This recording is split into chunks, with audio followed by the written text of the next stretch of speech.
Olá, seja bem-vindo e bem-vinda ao Literafro Entrevista, o programa que promove um bate-papo com autores e autoras sobre produções da literatura afro-brasileira. A escritora convidada de hoje é Conceição Evaristo. Não saia daí!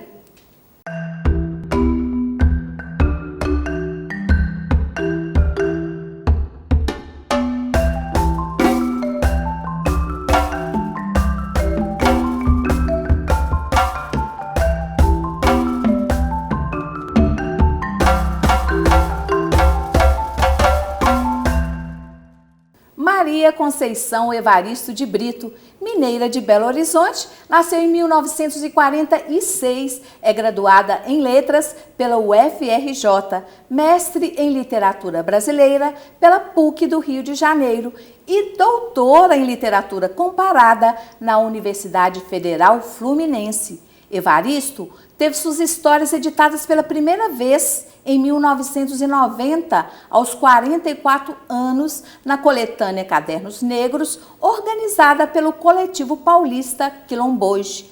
A primeira edição individual veio em 2003. Escritora desde menina, aos 72 anos, Conceição Evaristo é uma das autoras mais destacadas da produção literária contemporânea. É uma alegria recebê-la, viu, Conceição Evaristo? Para mim também, voltar em Belo Horizonte, Minas Gerais, é sempre voltar às fontes. Então, eu agradeço. E para colaborar com a nossa conversa, nós convidamos o doutor em Letras pela USP, Eduardo de Assis Duarte, professor colaborador na UFMG do Programa de Pós-Graduação em Letras, Estudos Literários e coordenador do portal Literafro.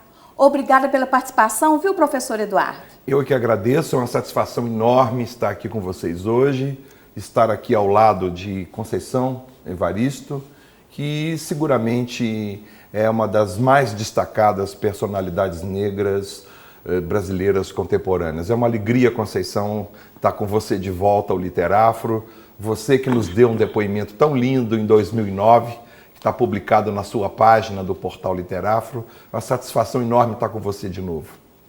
E Conceição, este ano de 2018 foi um ano especial, né? Inúmeras homenagens, Academia Brasileira de Letras, lançamento de um novo livro. Como que você avalia o momento atual da sua carreira? Olha, diz que a vida começa aos 40, né?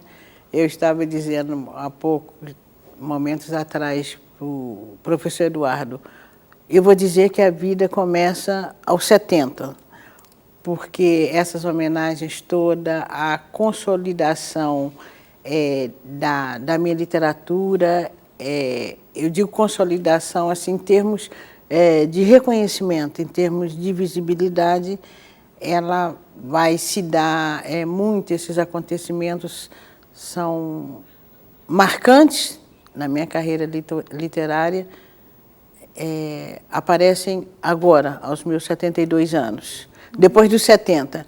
Então, eu tenho dito que, para mim, a vida começa aos 70.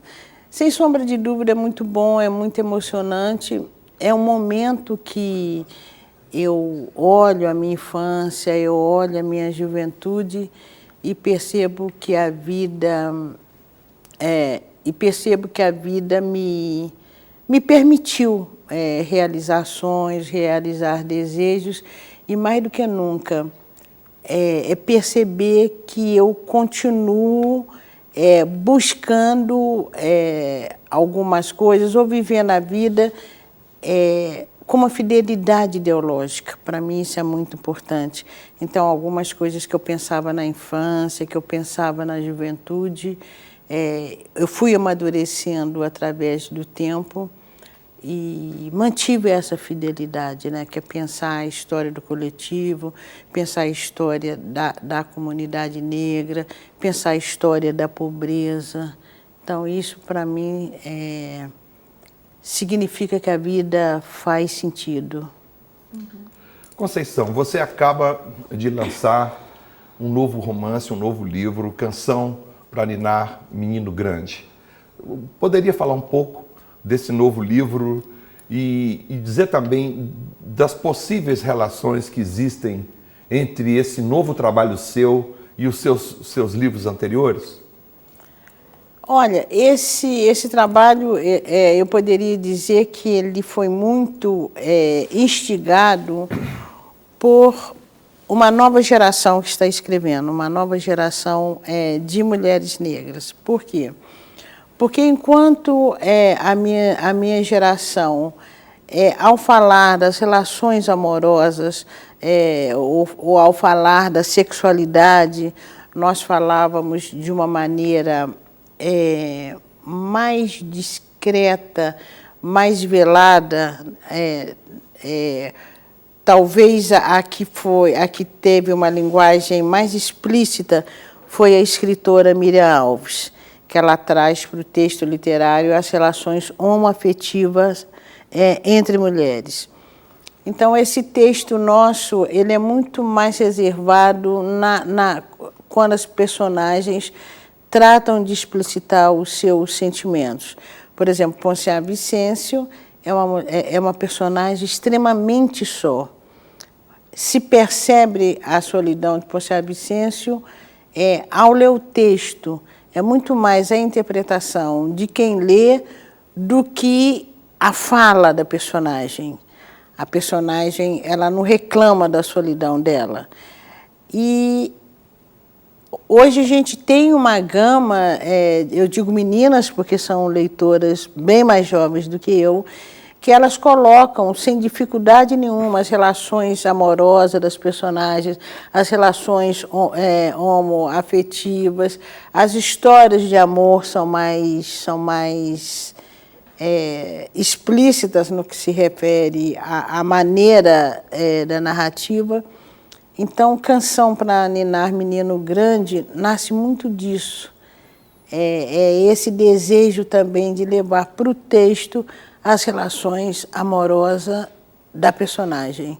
Então, é uma mulher, é a história de uma mulher que vai falar de sua relação amorosa, né, vai falar de seu amado, e, na verdade, outras mulheres também que tiveram relação com esse homem, a voz dessas mulheres se fazem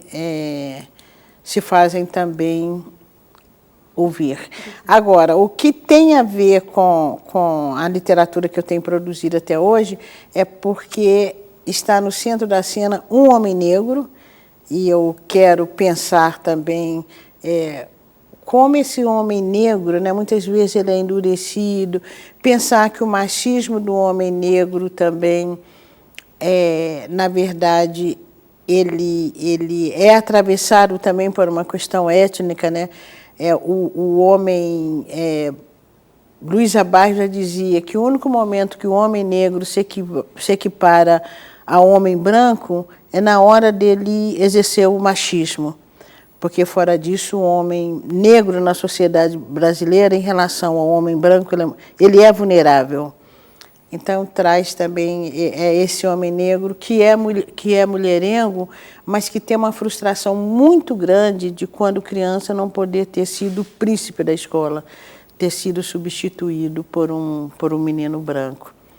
E também na história são mulheres negras que estão presentes. É uma outra história, mas eu quis compor esse texto com personagens negras, homens e mulheres. Conceição, e com relação à Academia Brasileira de Letras, você gostaria de comentar ou destacar algum aspecto nesse processo? Olha, a Academia Brasileira de Letras, para mim, ainda tem hora que, para mim, já é uma história terminada, outra hora, até por solicitação das pessoas ainda, eu fico pensando se eu vou me candidatar de novo. Não sei te dizer ainda se eu vou me candidatar de novo. Agora, eu tenho pensado em publicizar a minha carta de candidatura, porque foram várias pessoas que estiveram nesse processo e eu acho que merecem uma resposta. Sim. Merecem conhecer essa carta, então talvez eu vá publicizar isso em forma de um artigo, não sei ainda não. E hoje, o que eu penso da academia? Eu acho que a academia vale muito mais, com honrosas exceções. Eu acho que tem pessoas ali dentro da academia que representam realmente a literatura brasileira, que produziram, que estão naquele espaço, merecedores daquele espaço. Outras pessoas, eu não sei por que, estão ali por sorte e coisa e tal. E vendo as pessoas que estão fora da academia, eu hoje penso que a academia ela é mais representativa por quem não está lá dentro. Eu acho que hoje a academia vale muito mais por quem não está dentro, porque quem está. E eu fico pensando, nós tivemos, por exemplo, vários intelectuais negros. Eu não sei se você sabe, Eduardo, você sabe se Lélia Gonzalez algum dia foi convidada para a academia? Acredito que não. Beatriz Nascimento? Também acho que não. Milton Santos? Não. Entende? Então, eu acho que o contorno da academia não significa muita coisa. Eu acho que, justamente, quem está fora daquele contorno, talvez, são pessoas mais representativas dessa diversidade, dessa cultura e da literatura brasileira.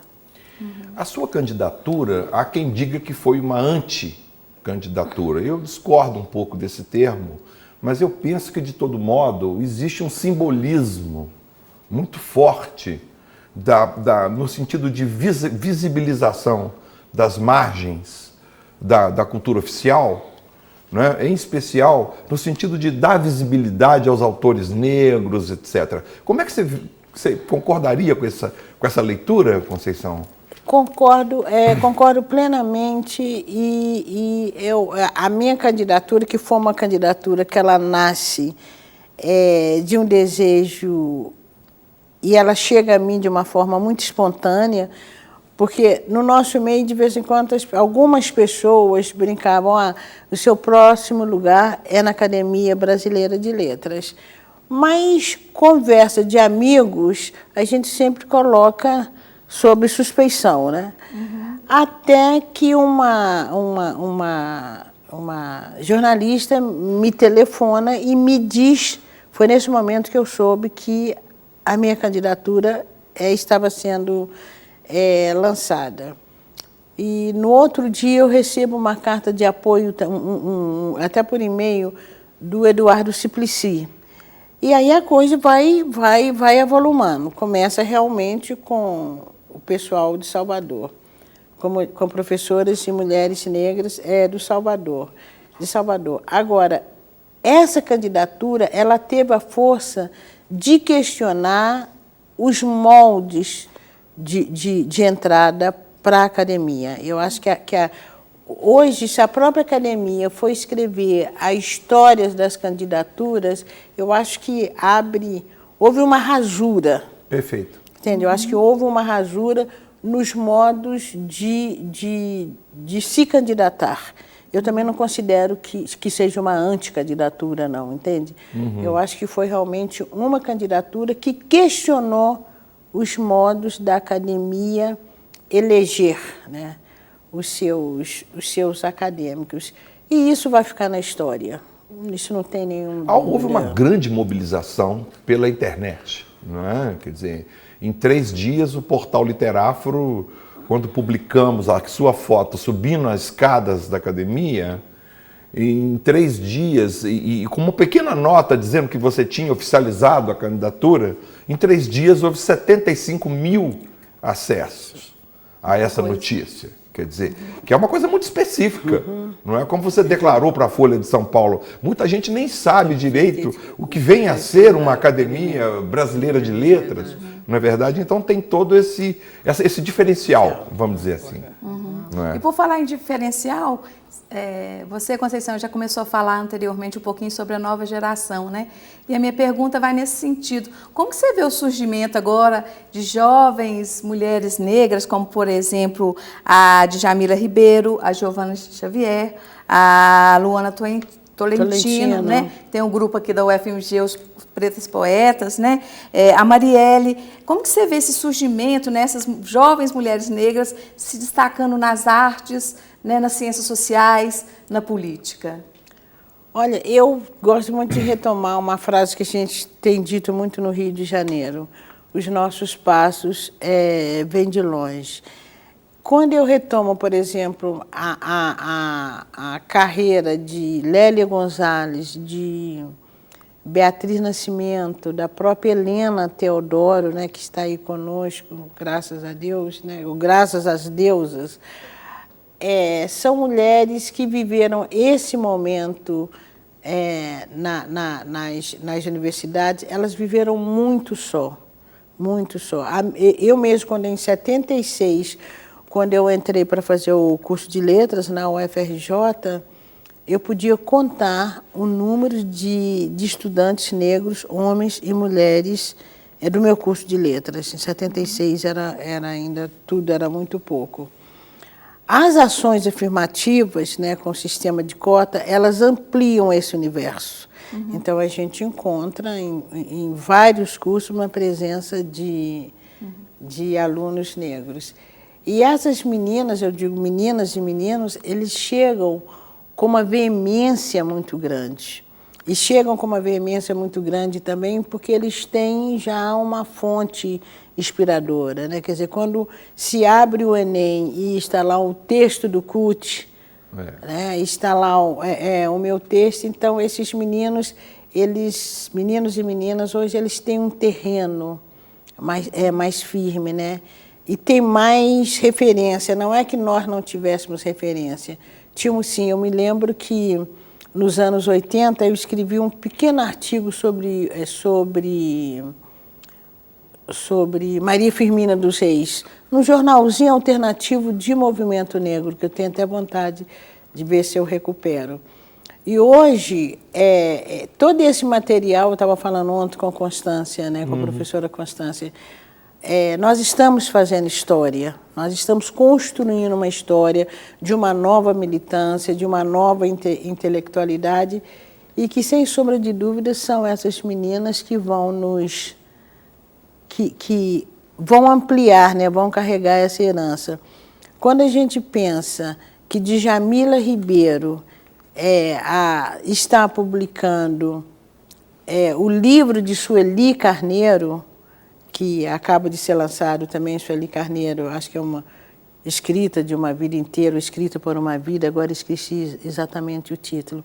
Então, o que a gente vê? A gente vê uma juventude que está aí também nos tomando como referência e indo adiante, né? Vocês deram linha, né? Isso. E hoje a internet ajuda muito, né? A ampliação da voz da internet, ela tem a sua positividade como tem a sua negatividade, né? E, nesse sentido, tem sido positiva a ampliação desses debates, né? Esses novos modos de caminhar por essa juventude. Ô Conceição, desculpa interromper um pouquinho, você falando de referência, acho que é interessante a gente destacar aqui também, você teve agora, né, recentemente, no encontro, né, nacional, né, das mulheres negras, né, 30 anos depois, Isso. né, e inclusive ao lado de uma referência para você e também para muitas outras mulheres negras, que é a Angela Davis, Angela né? Davis, né? Como é que Angela foi Davis. essa experiência? Foi a segunda vez que eu encontro com a Angela Davis. A primeira vez eu escrevi um texto para ela e tive a oportunidade de ler agora. Porque a Angela Davis, nós somos contemporâneas, né? Eu estou com 72, eu acho que a Angela Davis tem 75, uma coisa assim, pouca diferença. E a minha juventude aqui em Belo Horizonte, eu começo a usar Black Power, né? Eu tenho dito que nos anos 70, as mulheres negras que usavam Black Power aqui em Belo Horizonte, Zora, que vocês devem conhecer, Zora era manequim na época, Ana Davis, que era uma repórter muito jovem também, que trabalhava na TV Itacolomi, a irmã de Zora e eu. Nós fomos assim, as 4 mulheres, meninas, né, que nós éramos muito jovens naquela época, a usar Black Power. E por força mesmo da imagem de Ângela. Eu lembro que eu tinha no meu quarto imagem de várias pessoas negras. Então tinha a Angela Davis, o Luther King, o Mandela, que estava preso ainda não estava preso naquela época. E Ângela, para mim, foi realmente, quando eu pude agora ler o texto para ela, falar que ela foi a minha ídola, a minha gurua, entende? Uhum. Foi muito... Você tietou ela lá um pouquinho também, né? Tietei. E, sem sombra de dúvida, ter essas referências, isso marca a vida da gente, né? Uhum. Isso marca. E Ângela marcou a vida... Marcou e marca, né? E o que me admira na Ângela e o que eu tento também ser, é ter essa fidelidade, né? A Ângela, ela continua nessa trajetória de luta, de busca pelo coletivo. Eu acho que isso dá significado à vida. Conceição, vamos falar um pouquinho do novo livro novamente. Teria como você, já que estamos caminhando, não é, para o encerramento desse primeiro bloco, teria como você ler um trechinho dessa sua nova canção para ninar, Menino Grande? Aí vocês... Uhum. Bah, vou ler então. Eu abri aleatoriamente, tá? Eleonora, distinta de Sá, de certa forma, ficou grata à vida por ter lhe permitido o encontro com um homem, o encontro de coração para coração, o que não era muito comum. Há muito ela havia perdido a esperança de poder encontrar um homem que ela pudesse compreender como irmão. Não os queria para uma relação amorosa, certeza que ela tivera desde muito novinha, quando os meninos lhe irritavam profundamente com suas brincadeiras. Ela odiava os meninos, principalmente quando as meninas, coleguinhas dela, escolhiam ficar do lado dos garotos em qualquer atividade na escola. Naquela época, ela desejava que o mundo fosse partido em dois espaços distintos, sem mistura alguma, o das meninas e o dos meninos. Obrigada pela leitura, viu, Conceição? E nós chegamos ao final do primeiro bloco do Literafro Entrevista. Vamos para um rápido intervalo e a gente volta daqui a pouco. Até já! Conceição Evaristo nasceu em 1946, numa favela em Belo Horizonte. Nos anos 70, ela se muda para o Rio de Janeiro, onde ela está até hoje, enradicada. Mesmo assim, Minas Gerais ficou bastante nas histórias, nos contos, nos livros de Conceição Evaristo. Como, por exemplo, Becos da Memória, que é um romance em que ela conta sobre uma desfavelização muito semelhante à que ela e a família foram submetidas em Belo Horizonte. Conceição depois fez uma graduação no Rio de Janeiro, em Letras, fez também mestrado, doutorado na PUC, depois doutorado na UF, e com isso também participou de bastantes movimentos negros no Rio de Janeiro e mesmo antes de ir para lá, aqui em Belo Horizonte também. Então é uma escritora militante, né, da causa, é uma escritora que sempre trouxe para os seus escritos, mesmo acadêmicos ou os escritos literários, a questão do racismo, da luta contra o racismo, a questão também da memória coletiva afro-brasileira. Conceição publicou primeiro em 1990 na coletânea Cadernos Negros, do Quilomboje, de São Paulo. Assim ela começou a sua publicação literária. Foram muitos poemas e contos em Cadernos Negros. E em 2003 ela publica pela primeira vez um romance, Ponciá Vicêncio.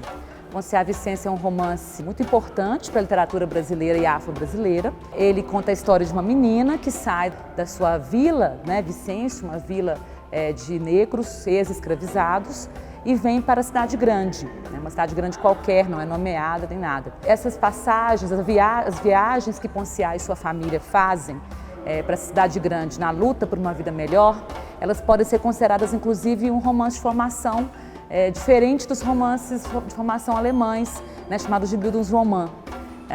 Ao contrário dos homens brancos que perfaziam esse caminho nos romances do século XIX, a Ponciá, ela é uma mulher negra, né, herdeira de uma memória escravocrata, e ela passa por muitos percalços, muitas dificuldades, mas também por muitos momentos líricos, poéticos em relação à cultura afro-brasileira, à cultura negra. Ponciá Vicêncio, então, se estabelece como um dos romances mais importantes da literatura brasileira hoje.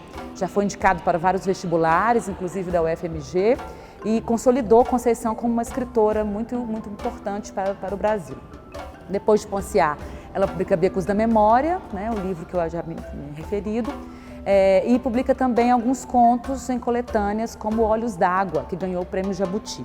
Olhos d'Água traz vários contos interessantíssimos, como Ana da Venga, Beijo na Face, e o próprio Olhos d'Água, que dá nome ao livro, que é um conto muito memorialístico da própria Conceição e sempre muito lírico. Essa é uma característica muito marcante na literatura da Conceição, que é o lirismo, o poético. Ela tem trechos, né, muito belos mesmo quando há violência, que é outra marca da literatura dela.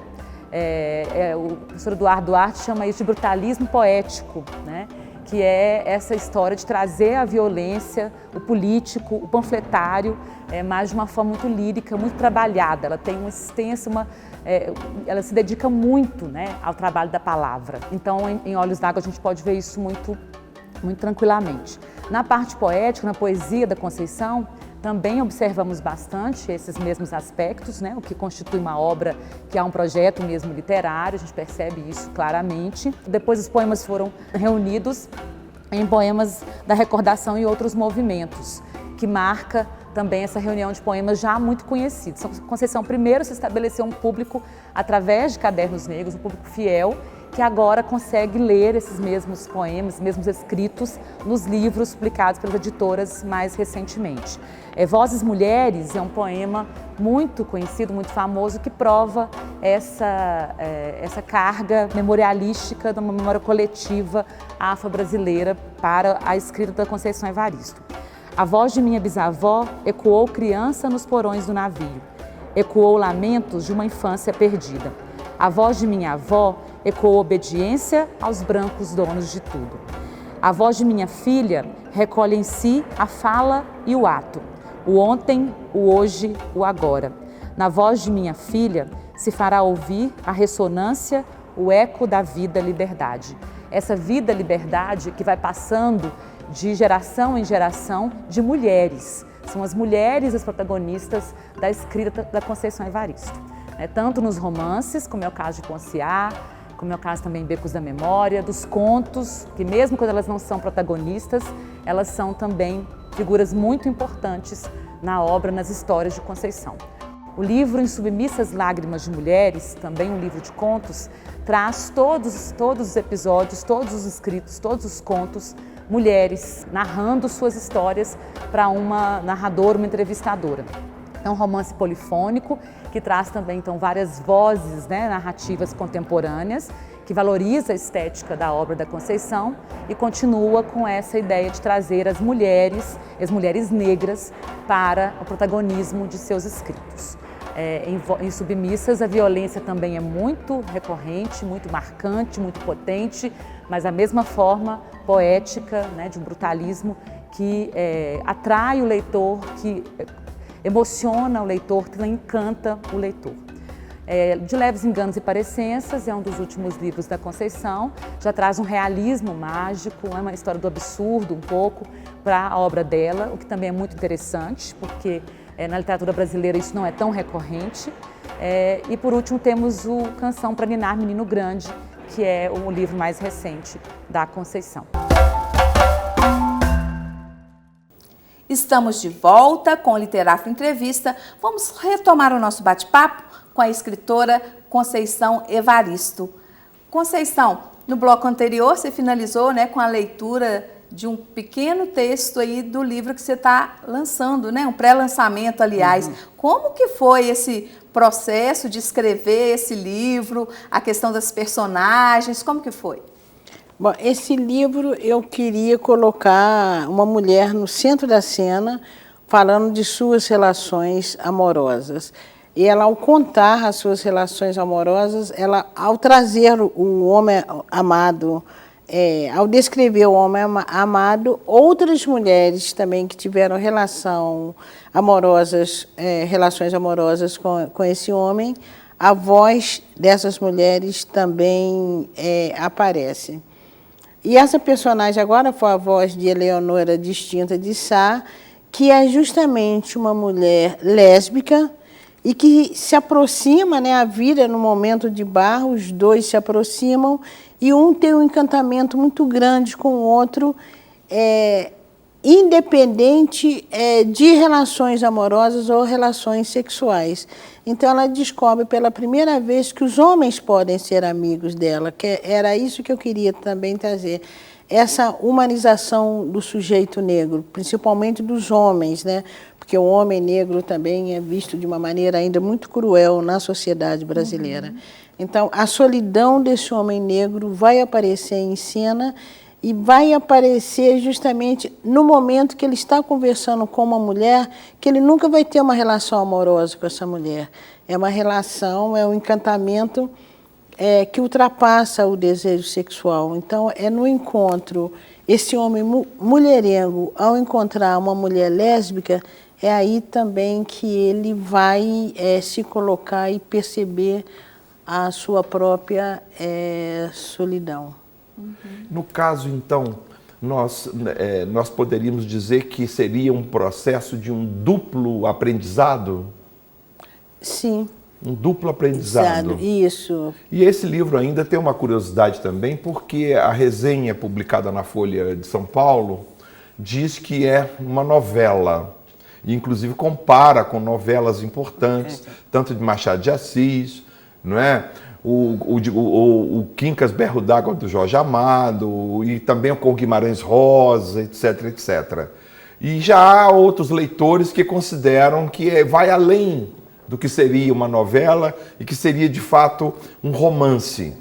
Por outro lado, eu já percebo que você está numa fase ainda de pré-lançamento. Machado de Assis dizia que ele se considerava uma errata pensante. Machado reescrevia os livros dele de jornal para livro, de uma edição primeira para uma segunda. Há grandes diferenças. Não é? Hoje mesmo há teses que estudam as várias versões dos textos de Machado de Assis. No caso desse, que parece que é um experimento, é uma experiência nova para você, você pensaria em numa futura edição definitiva, você ir para o rumo do romance, ampliando em termos de conteúdo a sua ficção, ou você quer manter enxuto como novela propriamente? Olha, para mim um texto ele nunca está completo, ele nunca está pronto. Tá. Por exemplo, quando eu leio Ponciá Vicêncio, eu fico pensando, por que em vez de avô eu não criei uma avó? Olha só, eu já fiquei pensando que poderia ser a avó Vicência, mas aí o livro não dá mais para modificar. Em Becos da Memória, me incomoda muito o Bondade. Bondade não tem história. A personagem principal não sabe a história de Bondade. A narradora, que é essa menina, Bondade nunca contou a história dele. Aí eu fico pensando, nossa, eu tinha que ter inventado uma história para Bondade. Já pensei até fazer um outro romance, trazendo Bondade novamente numa outra situação, e o Bondade ter uma história. Me incomoda muito, por exemplo, o marido de Ponciá Vicêncio não ter nome. Ele era sempre referido como o marido de Ponciá Vicêncio. Aí eu pensei, se um dia eu escrevesse esse livro de novo, eu ia dar um nome para ele, coitadinho. E aqui, em Canção para Ninar Menino Grande, tem duas mulheres que fazem parte, são personagens que tiveram relações amorosas com o Fio Jasmim, mas a relação delas não é contada, elas são citadas como mulheres também que foram de Fio Jasmim. E aí, numa segunda edição, até para tornar mais substancial, eu pretendo contar a história dessas duas mulheres. Elas também, a história delas, o modo de relação delas com o filho Jasmin, para mim, tem que ser escrito. Aí, nesse sentido, o texto vai ampliar muito mais. Agora, não sei ainda como resolver isso.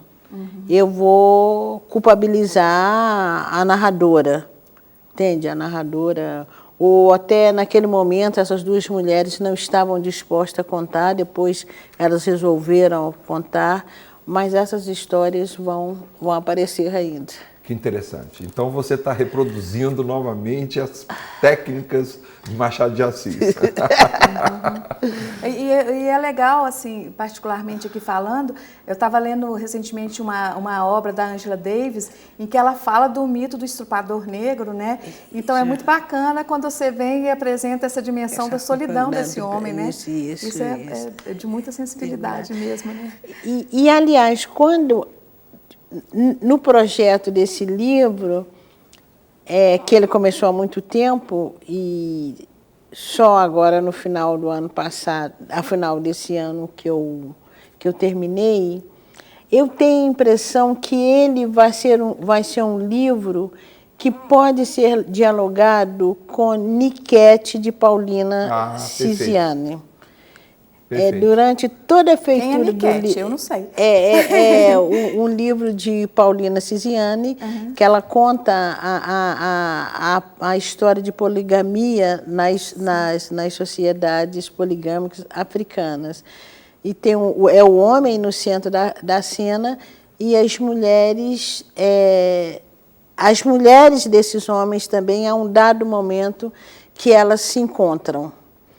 E esse homem, ele fica meio... E aí ele vai ser também desnudado pelo olhar dessas mulheres. E eu tenho a impressão que Canção para Ninar Menino Grande é um livro que vai poder dialogar com o de Paulina. O que vai me dar muito prazer, né? Porque eu tenho chamado Paulina Cisiani de comadre, né? É minha comadre, é minha íntima, que eu gosto muito dela também. Ô Eduardo, você é um intelectual amigo, né, da Conceição Evaristo. Aliás, com muita alegria. Eu também. Deve ser uma grande alegria mesmo. Aliás, você escreveu recentemente o artigo, né, que chama Memórias da Dor, que resgata a fala e a memória, né, da mulher negra, da senzala oitocentista à senzala contemporânea, não é isso? Perfeito. A obra da Conceição trabalha muito isso, quer dizer, é uma leitura da favela contemporânea, da favela que começa no século XX, praticamente nas grandes cidades brasileiras, como uma reencarnação da antiga senzala, não é? Porque a favela é o quê? A favela, ela simboliza, não é, o processo de modernização excludente que ocorre no Brasil. Quer dizer, é a modernização que exclui, é uma modernização que não abre mão desse exército de reserva que está nas favelas, pronto para qualquer momento entrar em ação e servir aos patrões, não é isso? Então eu penso que a Conceição mesmo já bateu nessa tecla dessa relação entre... Em Ponciá Vicêncio isso fica muito claro, quer dizer, o livro remete à antiga senzala, mas o livro se passa no presente, a partir da favela, esses olhares, não é?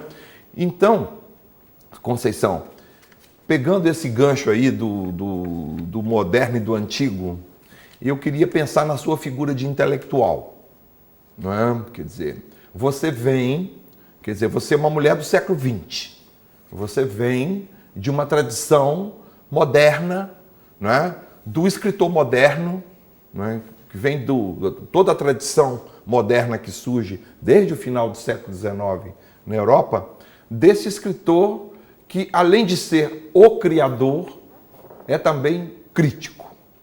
Não é? Ele é o crítico, então ele trabalha com a linguagem da poesia e trabalha com a metalinguagem, com a crítica da linguagem. Não é? Quer dizer, esse escritor, que é criador, mas é também crítico. Essa é uma tradição moderna. Você, além de escritora, você é doutora em letras, está a caminho de, eu já fiquei sabendo, já vou revelar aqui em primeiríssima mão, está a caminho de um pós-doutorado, não é? Está pensando em publicar livros também na área da crítica. Você não é só uma produtora de literatura, você também trabalha com a crítica. Mas tem um detalhe curioso que te liberta, em certa medida, dessa herança do século XX. Porque acho que você conjuga essa figura de intelectual moderna e de escritora moderna que trabalha com a escrita e com a crítica da escrita, mas você tem uma coisa de século XXI que é muito forte, que é esse apego seu às margens, esse seu apego às periferias e a essa diversidade cultural toda que das margens critica o centro. Como é que você vê essa encruzilhada aí entre moderno e contemporâneo? Olha, às vezes eu fico brincando no meu dia a dia, né, no cotidiano, porque já teve, por exemplo, assim, situações de chegar, pessoas estão chegando na minha casa para me entrevistar e eu estou acabando de organizar o meu espaço doméstico. E eu digo, isso tudo faz parte da escrevivência. E acho que conjugar essa questão, o moderno, com essa crítica, né, com essa atuação tão veemente que se pede das pessoas, né, já inseridas na sua história da contemporaneidade, isso se dá muito pela minha própria condição de vida. Eu acho impossível, para começar, eu acho impossível para mim, pessoalmente, o fazer literário, a crítica literária desgarrada da vida. Para mim é tudo muito misturado, Eduardo. Uhum. Olha aí o Guimarães Rosa. Ao mesmo tempo que eu estou aqui, daqui a pouco eu estou indo para a periferia de Belo Horizonte, para o Parque São João, aonde está minha família e aonde está todo o entorno que me fez. Uhum. Ao mesmo tempo que eu converso com vocês, eu estou atenta a uma das minhas sobrinhas que trabalha numa firma de limpeza. Tá? Então, eu acho assim, essa mobilidade de vivência no espaço social, que é um espaço das classes populares, que me formatou e me formata até hoje, é também algo que vai influenciar, inclusive, a minha maneira de recepção de literatura, né, o que eu estou pensando, inclusive, de literatura, que vai formatar também o meu espaço de crítica literária, né, o que eu estou entendendo como crítica literária, o que eu quero fazer como crítica literária. Por exemplo, o que eu quero fazer como crítica literária? E que isso é marcado pela minha própria condição de vivência. Eu quero ler uma autoria negra de mulheres. Essa escolha não é inocente. Uhum. Né? Essa escolha não é inocente. E, provavelmente, o meu olhar ele é diferenciado de qualquer uma outra crítica literária que tem todo um aparato crítico-teórico, mas não tem um aparato da vivência. Como escritora negra, como escritora de classe populares, é o que eu tenho falado muito, né? Não tem essa subjetividade. E quando você fala também que ao mesmo tempo que eu crio um texto metaliterário, eu tive uma intenção nesse sentido. Quando eu termino Poncia a Vicêncio, e poucas pessoas perceberam, eu tive a intenção de criar um texto metaliterário ali. As últimas páginas de Poncia a Vicêncio, Poncia a Vicêncio, ela trabalhava um bar imaginário, ora ela manuseava a arte, ora ela manuseava a vida.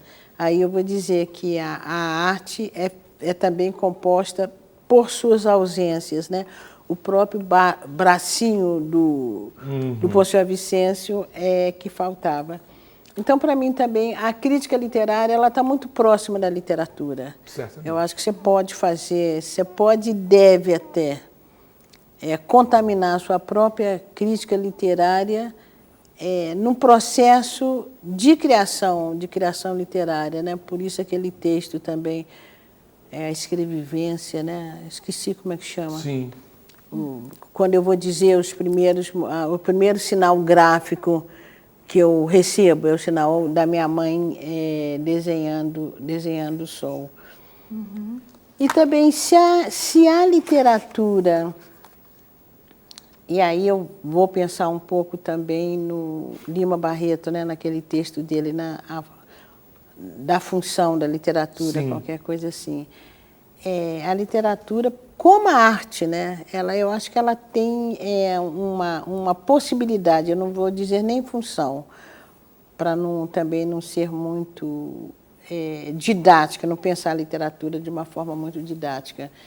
Mas a literatura, a arte, eu acho que ela tem essa possibilidade de falar ao que a gente tem de humano, né, de falar a nossa sinceridade, de nos ajudar a questionar o próprio sentido da vida, né? A própria existência humana. Então, eu não vejo separação. Eu acho que a gente pode... O artista pode fazer isso, né? Ele pode produzir a arte, ele pode pensar. Porque quando eu estou pensando sobre a arte, eu estou pensando também por que eu estou produzindo. Sim. Porque tem validade o que eu estou produzindo, para quem eu estou produzindo, para mim, para o outro, para me encastelar porque eu sou uma escritora, ou para que eu possa encontrar mais caminhos de me relacionar com o outro, com o mundo, com o meu tempo, também com o passado. Uhum. Aliás, Conceição, essa temática da escrevivência, ela tem sido utilizada de forma marcante, né, para fazer análise e leituras da sua obra, né? Ela também tem sido usada de forma recorrente, né, nos trabalhos de outros autores, no âmbito ali das narrativas poéticas, dramaturgias. Como que você lida com o uso, né, e a ressignificação desse termo, né, escrevivência, por autores e artistas? Acho que há uns 3 anos atrás, uma menina, sem forma de dizer, uma mestranda no Rio de Janeiro, que, aliás, ela vai falar, o texto dela ela é de fotografia, ela traz o trabalho de Januário Garcia. Olha só, nós estamos aqui, só um parênteses, abrigados nos baobás, não é, de Januário Garcia, o grande fotógrafo Januário Garcia, que doou ao Literafro e à TV, o FMG, essas imagens belíssimas que ele fez em África, no Senegal. Nos baobás, né? Os baobás, a árvore da sabedoria. Né? Isso, justamente, a árvore da sabedoria, aquela também que guarda a força, né, dos ancestrais. E essa menina, ela é de fotografia, e o mestrado dela em fotografia, ela usa o termo escrevivência, né? E aí ela já está pensando essa escrita através das fotos. E ela trabalha justamente com fotógrafas negras, fotografando famílias negras, né? E aí, qual seria o olhar, o porquê da procura dessas fotógrafas negras? E ela vai trabalhar também com o termo escrevivência. E esse termo tem sido abordado, né, em vários trabalhos, em vários campos de conhecimento. Agora, o que eu venho insistindo, aliás, o professor Eduardo de Assis é o grande responsável por isso, porque ele no seminário, ele revela, né, através da leitura dele de escrevivência, que eu estaria criando um conceito, e a partir disso, né, esse termo tem sido assumido por vários leitores e leitoras, pesquisadores, como um conceito. Agora, a base desse conceito, isso eu não quero perder de perspectiva, a base dele tem uma base histórica, que quando eu digo a nossa escrevivência, não é para adormecer da Casa Grande, tem uma imagem das mulheres negras escravizadas dentro de casa. Essas mulheres tinham de contar a história para os da Casa Grande, né, para a prole da Casa Grande. Então, ele pretende borrar essa imagem, que hoje a nossa escrita não é para isso mais, pelo contrário, é para incomodá-los dos seus sonos injustos. E esse conceito também ele traz como fundamento uma escrita que represente o coletivo, uma escrita de mulheres. Não é que os homens não possam trabalhar com isso, mas eu quero dizer que nasce dessa intuição. O termo não é bem intuição, mas nasce a mola propulsora disso. É quando eu penso em mulheres, quando eu penso também na condição étnica. Tá? Não é que as pessoas brancas não possam criar suas escrevivências. Criam, entende? Não é isso que eu estou dizendo. Mas eu quero dizer que tem aí atrás dessa fala, né, atrás desse conceito, essa imagem histórica que, para borrar essa imagem histórica da mulher escravizada contando história para adormecer, e também é um conceito que ele nasce chamando o coletivo. Eu não digo a minha escrita, eu digo a nossa escrita. Então, tem também essa ideia de coletivo. Dimensão do coletivo. Essa dimensão do coletivo. E um coletivo que está ali no centro da cena estão as mulheres negras. Conceição, eu queria entrar um pouquinho agora no... Começamos esse bate-papo aqui, falando de 2018, e eu queria começar a falar agora de 2019. Mas antes de entrar no 2019 propriamente dito, eu queria lembrar das suas traduções, falar um pouquinho das suas traduções para o exterior. Você já está em segunda edição nos Estados Unidos com o Ponciá Vicêncio em inglês. Você já está com Becos da Memória em espanhol. Ou é o Ponciá? Não, é o Ponciá Vicêncio. Ponciá também em espanhol, publicação no México. Você já está com Becos, Ponciá, na França, já publicados em Paris e vendendo, já indo para a segunda edição. E Submissas também. E em Submissas também, em Submissas Lágrimas de Mulheres. E soube agora que a prestigiosa editora francesa The Femme, que publica ninguém menos que Clarice Lispector na França, vai publicar também os seus poemas. Os poemas de recordação e outros movimentos. E soube agora também que você vai ser traduzida para o árabe. Como é que é isso, Conceição? Fala um pouquinho. Você vai estar no mundo árabe? Como é que é isso? Também, agora já de brincadeira, eu não leio inglês. Mas quando eu abro o livro em inglês, eu entendo alguma coisa. Francês, o meu francês dá para fazer uma leitura. Então, eu estou me imaginando lendo em árabe, né?